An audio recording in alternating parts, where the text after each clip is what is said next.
Hello friends, welcome back to my new video and my YouTube channel. Today friends, we are going to talk about guys Tecno mobile display and brightness setting.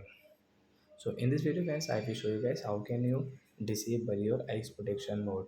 Friends, you have enabled your eyes protection mode, and as you want to disable, so how can you disable in your Tecno phone? In this video guys, I will show you. So friends, how to disable? Friends, first of all guys, open your phone setting to disable guys your eyes protection mode. Then guys, scroll it.